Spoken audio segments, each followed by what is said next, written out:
Meus queridos irmãos, muito boa noite a todos. Eu inicio sempre pedindo ao nosso Pai, nosso Criador, que nos ampare, que nos sustente na noite de hoje, nos intua, para que possamos realizar a tarefa que nos propusemos a fazer em nome deles. Agradecer ao Piscinology mais uma vez por essa oportunidade de abrir as portas e me receber. Eu, um trabalhador humilde, que venho aqui sempre com um coração muito alegre, sou muito bem recebido, com tanto carinho, e eu bem sei o quão criteriosa a Lívia é na escolha dos seus expositores, e isso me deixa realmente lisonjeado de ter sido lembrado por ela mais uma vez estar aqui para compartilhar com vocês uma noite de estudos. Dar os parabéns e agradecer aos trabalhadores da casa. Mais uma vez, a gente sabe que as casas espíritas não se sustentam simplesmente com a direção. Nós temos os trabalhadores voluntários que doam seu tempo precioso para manter essa casa funcionando. Essa e todas as demais casas espíritas. Por final, e não menos importante, agradecer a presença de cada um de vocês aqui na noite de hoje, que da mesma forma vieram me doar aquilo que temos de mais importante, que é o nosso tempo. Então, a vocês, o meu sincero agradecimento. Eu gostaria de iniciar lembrando uma frase de Sócrates que teria sido proferida aproximadamente 400 anos antes de Cristo. E ele falou, dentre as inúmeras coisas belas que deixou escritas para nós, que ele era incapaz de ensinar a qualquer pessoa. Ele só podia fazê-las pensar. Se Sócrates disse que não pode ensinar a ninguém, não espere nada mais de mim. Então não estou aqui hoje para ensinar a ninguém da mesma forma. Vim aqui para compartilhar um estudo e pensarmos juntos, fazermos algumas reflexões. Nós temos, nos dias mais próximos, já que Sócrates, a gente está falando de 400 anos antes de Cristo, um escritor americano chamado Stephen Covey, ele escreveu alguns best-sellers entre os 7 hábitos das pessoas altamente eficazes, as primeiras coisas primeiro, foram obras que foram muito lidas. E dentre essas obras eu trouxe mais uma frase que para nós talvez seja muito importante na noite de hoje. E ele disse que é impossível ele modificar alguém. Isso serve para nós. É impossível modificarmos outras pessoas. E por que ele fala isso? E ele dá a explicação. Ele diz que a chave da porta da mudança só abre por dentro. Então, nós não conseguimos modificar as pessoas, porque a chave da porta da mudança só abre por dentro. E é essa reflexão que nós vamos fazer na noite de hoje, sobre as nossas escolhas do dia a dia. Então a gente vai começar falando um pouquinho sobre a jornada da vida. Quando a gente fala de jornada da vida, a gente imagina que seria uma estrada reta, iluminada, bem sinalizada, e nós só tivéssemos que ir em frente. Mas não. A estrada da vida é isso aqui. Nós temos altos e baixos, nós temos inúmeras opções a fazer no nosso dia a dia. Não dá para saber direito qual caminho vai aonde. Exatamente. Então, cabe a nós fazermos as nossas escolhas. E são só nossas. Mas eu digo que existem coisas que podemos chamar de escolhas e coisas que podemos chamar, por exemplo, de opções. O que eu quero dizer com isso? Quando a gente acorda de manhã e vai decidir, principalmente as mulheres, qual dos 200 pares de sapato vai usar naquele dia, não está fazendo uma escolha. Ela está fazendo uma opção do que utilizar. Agora, existem realmente, eu penso, acredito que existam, escolhas que realmente podem impactar na nossa vida. Eu vou elencar aqui 3 que nós vamos aprofundar um pouquinho mais na noite de hoje e, a partir daí, vocês podem estender para tantas outras que vocês decidam. Então, nós temos essas 3 escolhas aqui. E eu vou fazer uma pequena enquete aqui com vocês. É possível nós escolhermos entre sermos felizes e infelizes? É possível nós escolhermos entre sermos ricos ou sermos pobres? É possível nós escolhermos entre sermos saudáveis ou sermos doentes? Ou todas essas coisas já estão predestinadas, a gente não escolhe nada? Então vamos lá. Quem acredita que as 3 perguntas aqui a gente pode ser feliz, a gente pode ser rico e a gente pode ser saudável, são escolhas nossas? Levanta, por favor, a mão direita. Mão direita, levanta, mas é para levantar, tá? Fica com vergonha não. Ok, perfeito. Quem acha que essas coisas aqui já são predestinadas e a gente não escolhe nada? Levanta a mão esquerda, por favor. Ok. Não tem meio termo. Não tem meio termo. Isso aqui não dá para ficar em cima do muro, não. Bom, eu pedi para levantar e eu percebi o seguinte. Alguns amigos saíram cedo para trabalhar, foram para o trabalho, passaram o dia inteiro trabalhando, saíram do trabalho num horário muito próximo já de vir aqui para o centro e não deu tempo de ir em casa para tomar um banhozinho, refrescar a cabeça. Então, quando a gente pediu para levantar o braço, alguns estavam em dúvida ainda, preferiram não levantar o braço. Então, é perdoável, não tem problema. Nós vamos tentar hoje, através de uma linha de raciocínio criada, é claro, tentar mostrar se são escolhas pessoais, apesar da dificuldade, a gente olha assim, como é que eu vou escolher se eu vou ser feliz, se eu vou ser rico ou se eu vou ser saudável? Eu acho que tem a disciplina por trás disso. Por exemplo, eu não conheço, se eu perguntar para qualquer um aqui, você tem vontade de ser milionário? Eu não conheço uma pessoa que fala, não tenho. Agora, você está disposto a passar por toda a dificuldade, todo o trabalho para chegar nesse resultado? Vamos falar sobre isso. Perfeito. A primeira pergunta, então... Obrigado. Qual é o seu nome? Rafael. Muito obrigado, Rafael.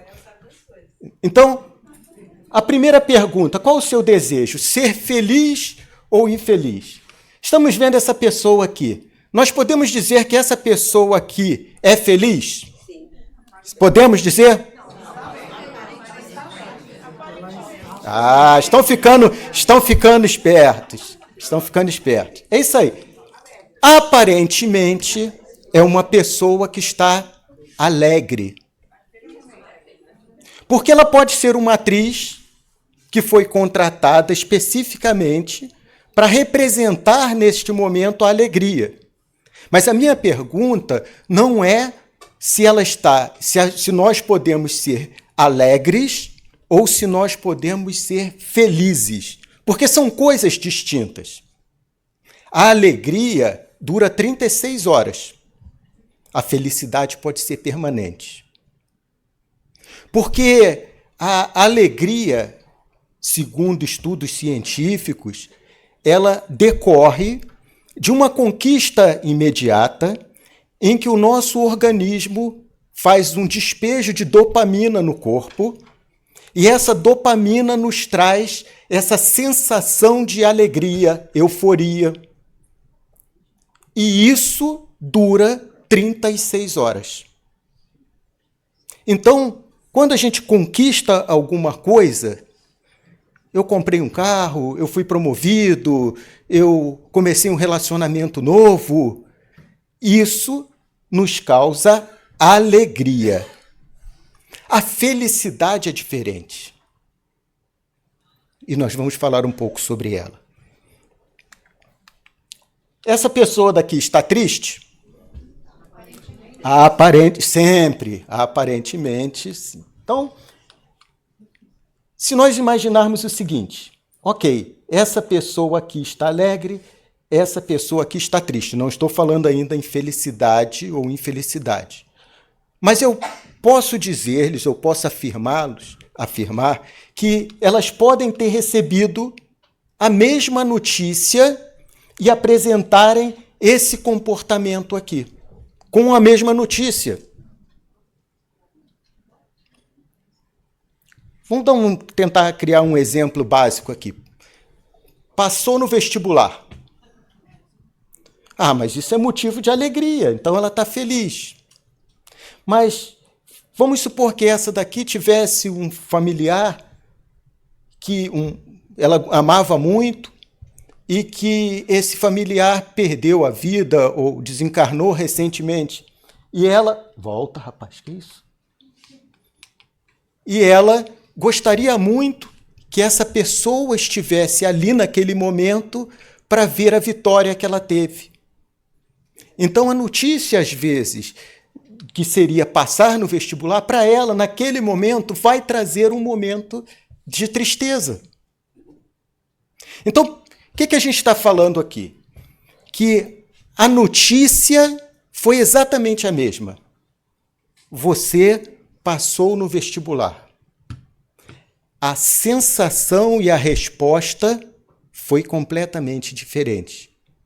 Então, a gente pode afirmar que não é o estímulo externo que decide em nós se nós estaremos felizes ou tristes. Felizes ou infelizes, no caso. É como nós reagimos a essa notícia que chega até nós. Prova disso, quando Jesus foi questionado pelos fariseus sobre aonde estaria o paraíso, qual foi a resposta de Jesus? O paraíso não vem de aparência, e não adianta você procurá-lo nem aqui, nem ali, porque ele está dentro de vós. Percebam que o quanto isso é profundo. Será que as pessoas tiveram a compreensão exata do que Jesus tentou falar naquele momento? Porque quando elas perguntam aonde está o paraíso, elas querem saber exatamente aonde está a felicidade. Porque o paraíso, para elas, representa aquele local onde não existe mais dores, onde a felicidade predomina, onde não existem reis ou imperadores carrascos fazendo-os sofrer. É esse o paraíso que elas buscam. E exatamente a resposta de Jesus. Primeiro ele fala que não está na aparência. E a gente percebe, e aí resposta até de vocês, aparentemente, que as pessoas podem estar alegres, apresentando sinais de alegria e por dentro estarem infelizes. Então, não vem de aparência. E diz que ele está, a alegria ou felicidade está dentro de nós. São as escolhas que nós fazemos no dia a dia. Tem pessoas que acordam, o sol está bonito, ela já começa a reclamar. Poxa, vou ter que trabalhar hoje no sol, enquanto tantas pessoas não têm trabalho. Eu vou ter que dirigir esse carro velho até o trabalho. E quantas pessoas têm que pegar uma condução cheia, o que não é nem o caso da Flórida.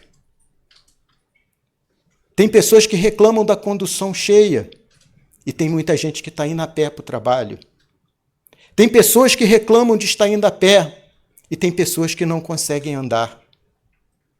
Tem pessoas que não têm trabalho. Então, a gente reclama muitas vezes de coisas que pessoas do nosso lado gostariam de ter. Como ser feliz num ambiente desse? A pessoa está criando a própria infelicidade. É claro que todos nós temos problemas, nós vamos falar sobre isso mais tarde. Mas a gente não precisa focar 100% do tempo no problema, já que tantas outras coisas podem nos fazer felizes. E é essa a proposta. Quando a gente olha a imagem dessa menina e desse daqui, existe diferença aqui? Sim, eu também concordo que existe. Porque, aparentemente, isso aqui é uma felicidade que advém de conquista, uma alegria que advém de uma conquista. Até pela posição da mão ali, eu consegui alguma coisa. Esse daqui é aquela felicidade espontânea, que independe das coisas materiais. Então, já fica a primeira lição. Se você coloca a sua felicidade baseada em um relacionamento, num objetivo material, eu lamento informar que a qualquer momento você pode ser invadido pela tristeza, porque essas coisas não são permanentes. Quando a gente foca na felicidade do interior, a gente tem a opção de ser feliz a vida toda, ainda que tenhamos problemas. O primeiro convenceu? O primeiro aspecto convenceu? A felicidade somos nós que escolhemos? Peraí. A felicidade somos nós que escolhemos? Ah, melhorou. Ainda tem gente com dúvida, mas tudo bem. Como Sócrates falou, não veio para ensinar ninguém. Ainda tem gente que está pensando ainda se é ou não. Vamos agora ao segundo pensamento de hoje. Será que eu escolho ser rico ou ser pobre? Como Rafael já adiantou, todos nós, a princípio, gostaríamos de ser ricos. Mas será que nós já não somos? Vamos ver aqui. Quanto é que a gente precisaria hoje ter na nossa conta bancária para ser uma pessoa rica? 1 milhão? 1 bilhão?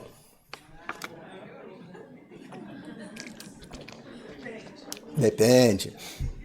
A gente fala, às vezes, em números que às vezes a gente nem tem noção. Eu vou dar um exemplo para vocês. Vamos transformar esses números numa outra unidade que talvez a gente trabalhe mais com elas no dia a dia. Não que a gente não trabalhe com dinheiro, mas vamos transformar 1 milhão e 1 bilhão em segundos, para a gente ver se faz diferença. 1 milhão de segundos, a gente está falando de 11 dias e meio. 1 bilhão de segundos, a gente está falando de 31,7 anos. Faz diferença? Muita diferença. Então, às vezes, a gente não tem nem noção de números. O que a gente precisa para ser rico? E é uma pergunta aparentemente simples. Eu li, certa vez, um livro de um engenheiro chamado Paulo Portinho, e o título do livro é Quanto Custa Ficar Rico? E a primeira definição que ele me trouxe foi de riqueza. E eu, caramba, esse cara está certo. Qual é a definição de riqueza para ele? Rico é aquele que não precisa trabalhar para pagar todas as suas contas e os seus desejos. Então, percebam o que ele propõe no livro dele. Primeira coisa é você definir o que você precisa no seu dia a dia. O que é necessário para você? Qual o padrão da casa, de carro, viagens, alimentação que você se predispõe a ter? A partir daí, eu vejo quanto custa a manutenção disso anualmente e trabalho com afinco para que, durante alguns anos, isso aí não é imediato, eu consiga colocar num investimento em renda fixa qualquer, não vamos entrar em detalhes aqui, para que aquilo me gere uma renda passiva que pague as minhas contas. Até aí, gostaram? Aham. Quem é o rico e quem é o pobre aqui?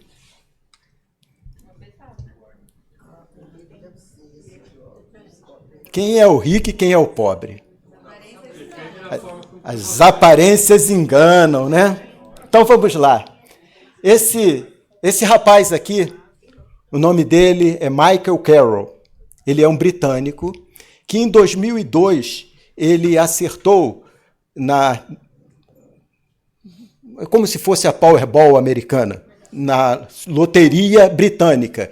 Ele, em 2002, ele ganhou 9,8 milhões de libras, o que hoje equivaleria a uns 20 milhões. Se ele pega esses 20 milhões, deposita aí a 10% ao ano de juros e correção, isso renderia para ele aproximadamente 16 mil por mês. Daria para viver 16 mil dólares? Aqui nos Estados Unidos, muito bem. Ok. 4 anos depois, ele estava totalmente sem dinheiro e preso. 4 anos depois, ele estava totalmente sem dinheiro e preso. Como isso é possível? Tem um documentário que fala sobre ganhadores de loteria, a maioria deles, todos ficaram... Perfeito. Sim.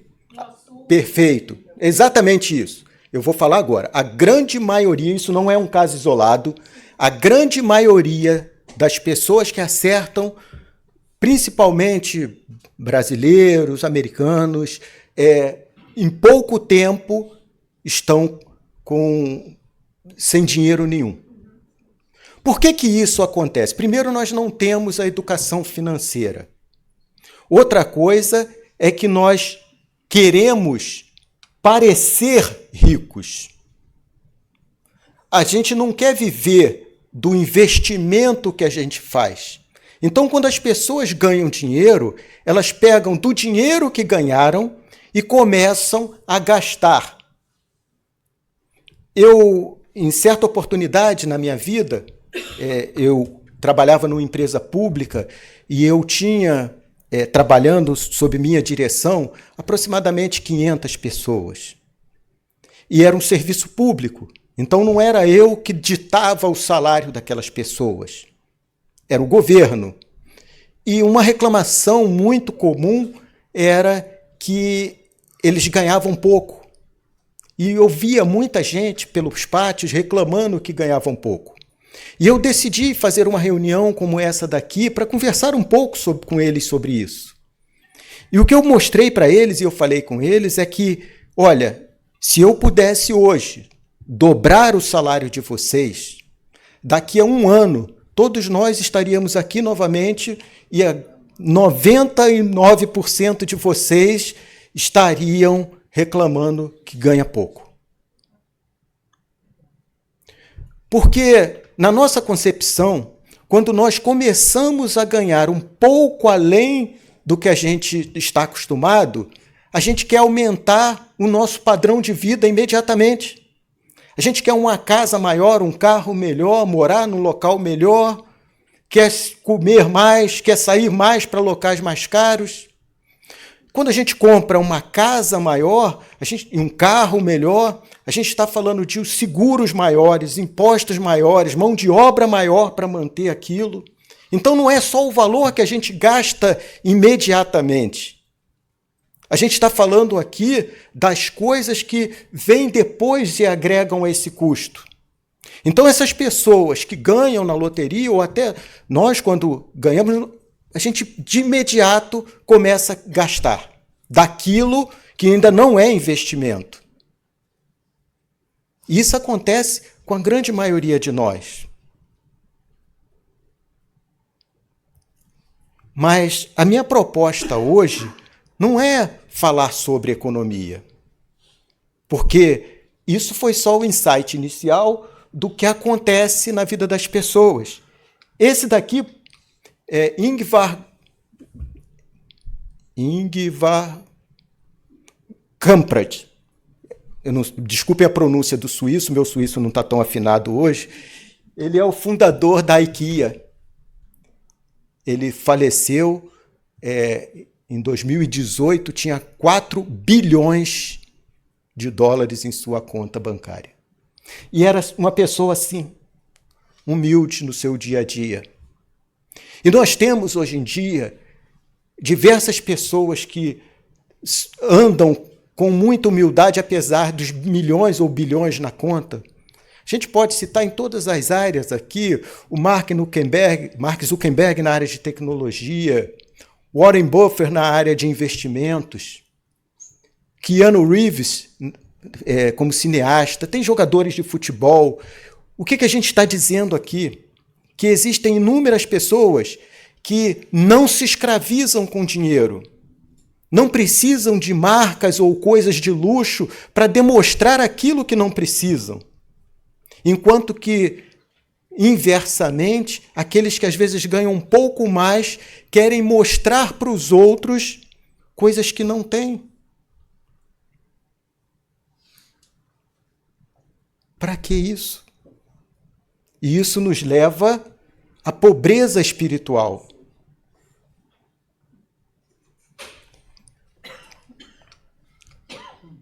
Essa pessoa daqui, ela está acordando de manhã. E eu vou fazer uma pergunta para vocês. A gente falou de números aqui, diferença de 1 milhão, 1 bilhão. Falamos sobre riqueza. Pensem num número que gostariam de ter na conta corrente de vocês hoje, para que se sentissem muito ricos, muito felizes com essa riqueza. Pensem no número. Multipliquem por 10. Cabe na calculadora? Multiplicou por 10, aí coube na calculadora. E aí a gente pergunta, existe uma condição. Para que esse valor esteja na conta corrente de vocês, hoje, vocês não poderão acordar amanhã. Quem é que gostaria de fazer essa troca? Recebe o número que quiser em montante financeiro, mas não desperta amanhã. Alguém se predispõe? Não? Tem certeza? Então, vocês estão me afirmando... Vocês estão me afirmando que acordar de manhã é mais importante do que qualquer valor na nossa conta financeira, na nossa conta bancária. E por que a gente não acorda feliz com isso? E a gente não está falando só de acordar. Alguém trocaria pela visão, alguém trocaria pela saúde, pela capacidade de andar, pela liberdade. Hoje nós estamos aqui. Vocês escolheram estar aqui. Na Coreia, por exemplo, Coreia do Norte, não existe reunião religiosa, porque na Coreia do Norte não existe Deus, ou não pode existir Deus, porque ninguém pode ser superior ao Estado. Porque se a gente admite que Deus existe, na Coreia, pelo menos, nós estamos dizendo que há uma entidade superior ao Estado. E na Coreia, ninguém pode ser superior ao Estado e ao seu dirigente supremo. Então as reuniões são proibidas. Nós não temos nem a liberdade religiosa. Quanto vale a nossa liberdade? Mas nós nos sentimos pobres. Nós queríamos ser ricos. Queríamos ter muito. Isso é a nossa pobreza espiritual. Tem pessoas que são tão pobres, que a única coisa que elas têm é o dinheiro. E é assim que muitas de nós, às vezes, andam no nosso dia a dia. A gente já tem muito mais do que nos é suficiente. Mas a gente não leva isso em conta.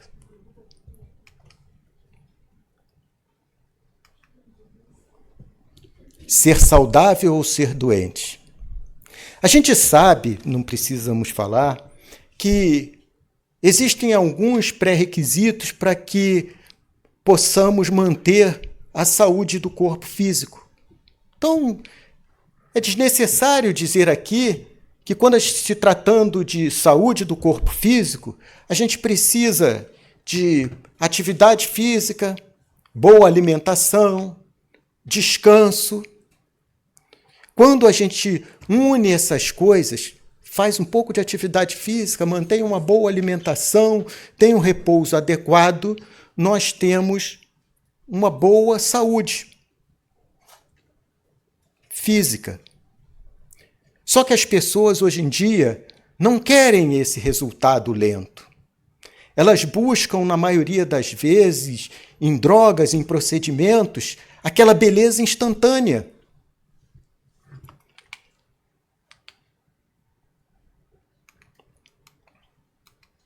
Este aqui era ou foi Ilia Golem. Faleceu no ano passado, aos 36 anos. O uso excessivo de anabolizantes. Ele era youtuber, vendia a sua imagem, vendia, entre aspas, na rede social como alguém saudável, alguém de corpo belo. E aí os esteroides anabolizantes o mataram por uma parada cardíaca. O que a gente está dizendo aqui? No caso dele, a gente está falando de anabolizantes, porque quando a gente fala de competição de alto nível, de alto rendimento, o treinamento físico ele não visa saúde, ele visa performance. Então, os atletas, eles não estão preocupados, não é que eles não estejam, eles são submetidos a esforços além do normal, porque, no caso deles, eles não estão buscando saúde. Eles estão buscando índices, estão buscando performance. Nós não temos que buscar performance, nós temos que buscar saúde. E, para isso, é o equilíbrio das coisas. Com calma, com paciência. As pessoas trocam hoje em dia a saúde por drogas, por momentos de prazer, por drogas que vão fazê-la ficar mais forte, mais jovem, mais magras, mesmo sabendo que aquilo vai levar à morte em poucos meses à frente. Para quê? Se a gente falou aqui que o acordar de manhã vale mais a pena do que qualquer dinheiro na conta.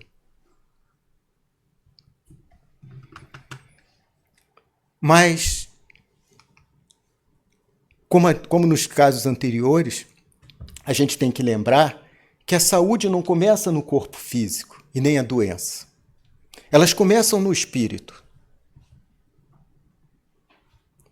Um espírito saudável faz com que o corpo seja saudável. Não adianta nada a gente fazer atividade física, se alimentar bem, descansar. Aliás, a gente nem vai conseguir descansar se a mente estiver totalmente perturbada, com problemas, focando em problemas. Então, nós devemos buscar no espírito eliminar o ódio, a mágoa, aprendermos a perdoar, a amar, praticar caridade. E isso vai nos fazer saudável. Lívia, quando tiver alguém para explicar sobre essas coisas, você me avisa que eu venho aqui para aprender também, porque eu também não sei como conseguir eliminar tudo que é de ruim do nosso espírito e trazer só coisas boas para ele. Não é simples, mas é isso que nos dá a saúde permanente.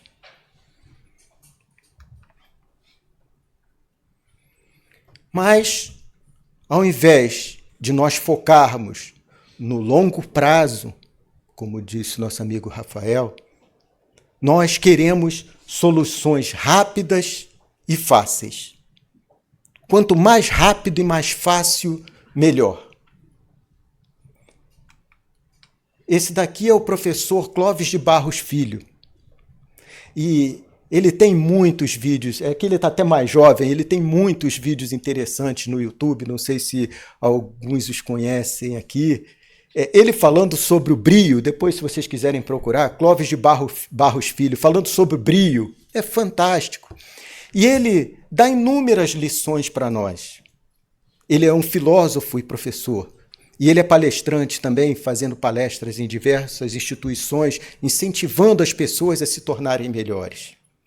E ele fala que nós não temos o direito de levarmos uma vida miserável, porque nós já temos tudo que é necessário para que a nossa vida seja feliz. Basta nos realizarmos aquilo a que nós fazemos de melhor. E cada um de nós sabe fazer alguma coisa muito bem.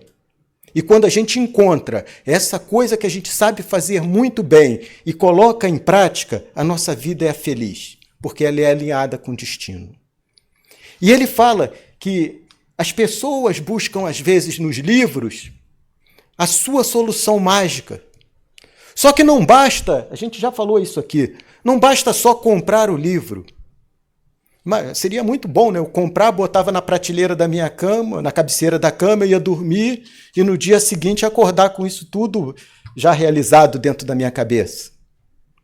A gente tem que comprar, a gente tem que ler, a gente tem que compreender e, principalmente, colocar em prática. Couto, isso dá muito trabalho, eu sei. E aí tem pessoas que, ao invés de ir para os livros, vai para uma solução um pouco mais fácil, as mídias sociais. E aqui nas mídias sociais, a gente encontra eu costumo brincar, a gente encontra o CGI.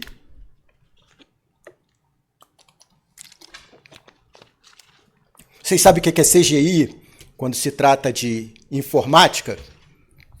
Essa sigla, CGI? Em inglês é Computer Graphic Image, em português seria imagem por computação gráfica. O que é isso? Nas mídias sociais, nós encontramos os gurus, coaches e influencers, CGI. E o que eles nos oferecem? Eles nos oferecem um mundo como Pandora. Aquele mundo perfeito, bonito, onde todo mundo é feliz, consegue voar, tem saúde, é bonito. Esse é o mundo de Pandora. Mas ele é CGI, é computação gráfica. Aquele mundo não existe, ele não é real. Não adianta nós querermos ir para Pandora. Pode até ir ali na Disney, no Epcot. Epcot não. Animal Kingdom. Vai encontrar lá Pandora, que legal. Vai se divertir por alguns minutos e depois volta para a realidade. Esse é o CGI. E as pessoas acham que aqui vão encontrar todas as soluções rápidas e fáceis para os seus problemas das suas vidas. Agora, tem outro caminho que é mais fácil, né? Ao invés de ficar procurando CGI, tem gente que não quer nem saber de ficar procurando no YouTube quem vai ser seu coach, quem vai ser seu guru ou seu influencer. Elas vão logo para cá, lei da atração. Quer coisa melhor que isso aqui? Aqui a gente só precisa pensar, gente. Eu penso e vai existir. Eu penso e vai ocorrer. Será que funciona realmente? É só eu pensar que as coisas se realizam para mim? Esse livro da Rhonda Byrne vendeu 36 milhões de cópias. Ficou 200 semanas como o primeiro livro mais vendido do mundo. Porque ele prega uma coisa que é muito fácil. É só pensar. Só desejar. E qual o mérito disso? Aí vocês estão dizendo assim, mas Couto, será que isso não funciona? Funciona. Em parte funciona. Qual é a grande proposta que eu vejo na lei da atração? Eu vejo na lei da atração o foco. Como assim, Couto, o foco? Imaginem que nós não estamos diante da Dini é um gênio. Caramba, isso foi do fundo do baú, né? Nossa Senhora, acabei me entregando aqui. Mas não é igual a Dini é um gênio que vive do nosso lado e tudo que a gente deseja ela realiza. Não estamos falando de Aladim, que fala que você tem 3 desejos. Nós estamos mais para Jesus. Que queres que te faça? E se Jesus estivesse aqui hoje na sua frente perguntando o que queres que te faça? É um pedido só. O que você quer da sua vida? Será que nós saberíamos responder para Jesus hoje exatamente o que eu quero? Percebam que não é uma resposta tão simples. Porque às vezes a gente fala, eu queria me formar. Não, você não quer para conseguir um emprego. Então não era se formar. Você quer conseguir um emprego. Mas eu quero conseguir um emprego para ganhar dinheiro e para constituir uma família. Então também não é para ganhar dinheiro nem para constituir. Então vejam que qual o meu objetivo final? Às vezes não é tão simples a resposta. A resposta mais simples para isso seria a sabedoria. Daí para frente eu descubro sozinho o caminho. Boa! É uma boa opção. Então percebam que quando a gente fala de lei da atração, a proposta é nós aprendermos a criar foco nas coisas que a gente deseja. Porque se a gente sabe aonde a gente quer chegar, fica mais fácil escolhermos o caminho. Senão a gente fica perdido no meio da estrada, sem saber aonde ir. E a culpa disso tudo é disso aqui, dessa imagem aqui. O que é essa imagem daqui? O que ela representa?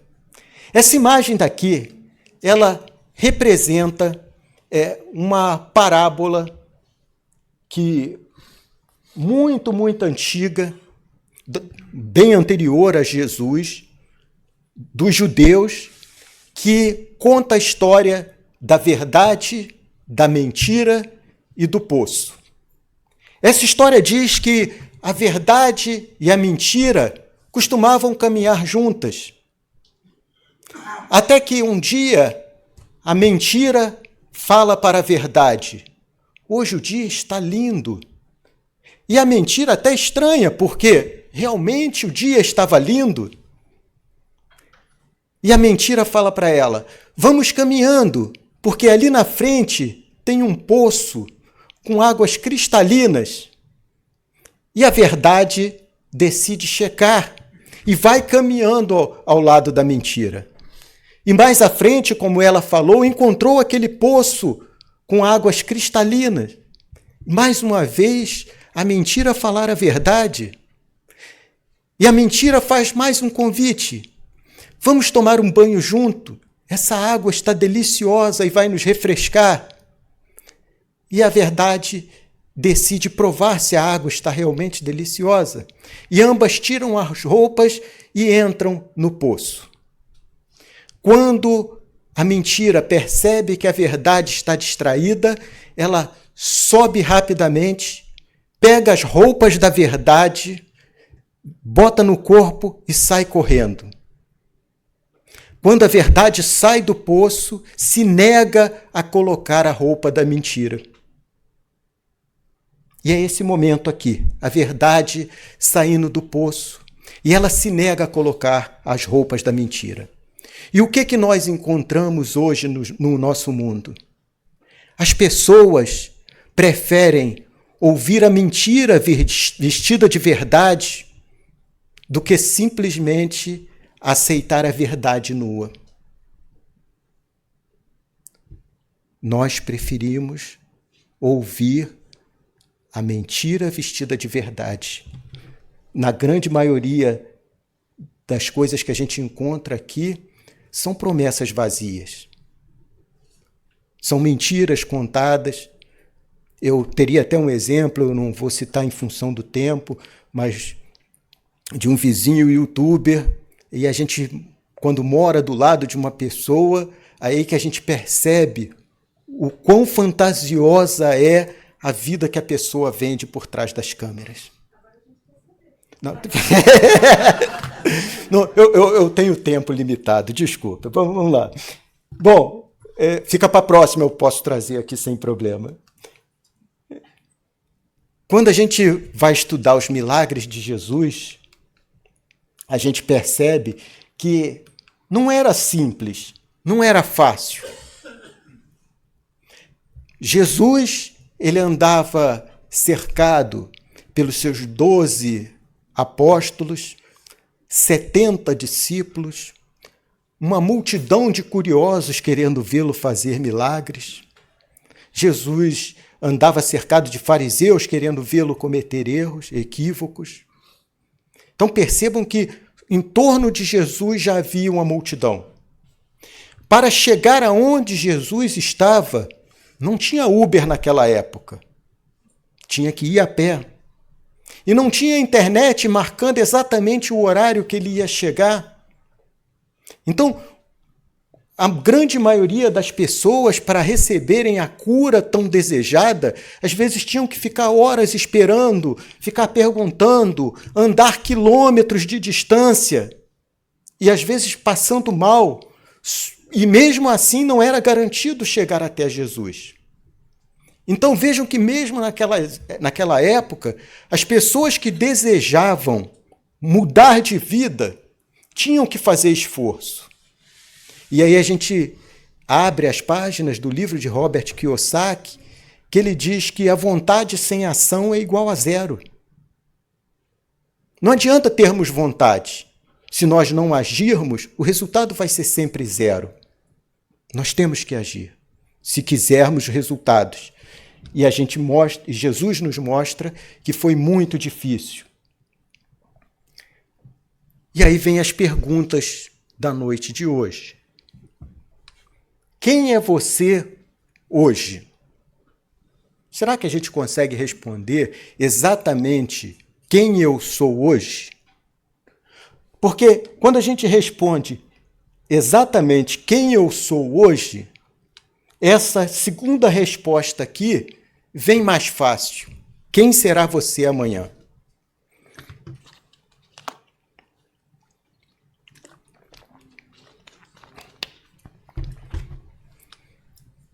Se você se olha no espelho e não gosta do resultado, é porque você fez escolhas equivocadas no dia anterior. Porque você hoje é o reflexo das suas escolhas de ontem. E você amanhã vai ser o reflexo das suas escolhas de hoje. Nós, todas as noites, vamos dormir, e é só nós, vamos dormir com todas as escolhas que nós fizemos durante o dia. Só nós que levamos essas escolhas para a cama. Então, nós temos que escolher exatamente aquilo que a gente quer para a nossa vida. Para que eu olhe no espelho e me sinta satisfeito e realizado. Dizem que quando nós desencarnarmos, contam os espíritos, que nós seremos obrigados a assistir o filme da nossa vida. Só que tem um detalhe. Esse filme da nossa vida não é assistido em primeira pessoa. O que eu estou querendo dizer com isso? Não é eu passando e eu olhando para as situações que eu criei. São as pessoas que estavam comigo naquele momento, como se sentiram diante das escolhas e coisas que eu fiz a elas. Percebam que é completamente diferente. Porque nós sempre temos uma desculpa já nas nossas mentes que nos auxiliam, que nos amparam com as coisas que nós fazemos aos outros. É muito fácil para nós assistirmos o filme da nossa vida se ele for feito em primeira pessoa, porque eu terei justificativa para tudo que eu fiz. Quando a gente fala em um filme na terceira pessoa ou na segunda pessoa, em que o outro está dizendo como se sentiu diante das coisas que eu fiz para ele naquele momento, a figura muda. Se nós temos que assistir ao filme da nossa vida, devemos nos cuidar muito, porque pode não ser um filme muito feliz. Eu posso não ficar muito feliz com o resultado desse filme que eu vou assistir. E só depende da gente, porque o artista principal somos nós. São as nossas escolhas, mais uma vez. Nós temos mais um slide. Depois desse slide aqui, nós teremos um intervalo de 15 minutos e voltaremos para a segunda parte do estudo. Não é isso, Lívia? Não avisou a eles, não, que hoje... Não avisou que teria a segunda parte e a terceira hoje? Não se assustem, é só para despertar, porque esse slide aqui talvez seja o de maior importância para a gente levar para casa. Não vamos ter a segunda e a terceira parte, não. Vai ficar para outro dia, outro convite que a gente vai voltar, se Deus quiser. Essa imagem daqui. Cada um tem a sua cruz. Essa cruz aqui a gente pode simbolizar com aquelas coisas que a gente acha que são os grandes problemas da nossa vida. E todos nós temos as nossas cruzes. Todos nós temos aqueles grandes problemas que a gente acha que está nos levando à morte. Mas vamos analisar essa imagem daqui, por algumas outras perspectivas. Primeiro, o imperador Titus Flávio, 70 anos antes de Jesus, ele cria um édito ou uma lei que obrigava todo cidadão que não fosse romano carregar os equipamentos dos soldados romanos por 1 milha. Eles eram obrigados, porque o soldado romano andava longas distâncias e tinha escudo, capacete, o seu colete, armas, espada, então era muito peso. Cantil, e aí o imperador cria esse édito, ou essa lei, que obrigava as pessoas a auxiliarem os soldados romanos. Então você é obrigado, quando solicitado, a caminhar 1 milha. É por isso que Jesus fala que se alguém lhe obrigar a caminhar 1 milha, vá com ele 2.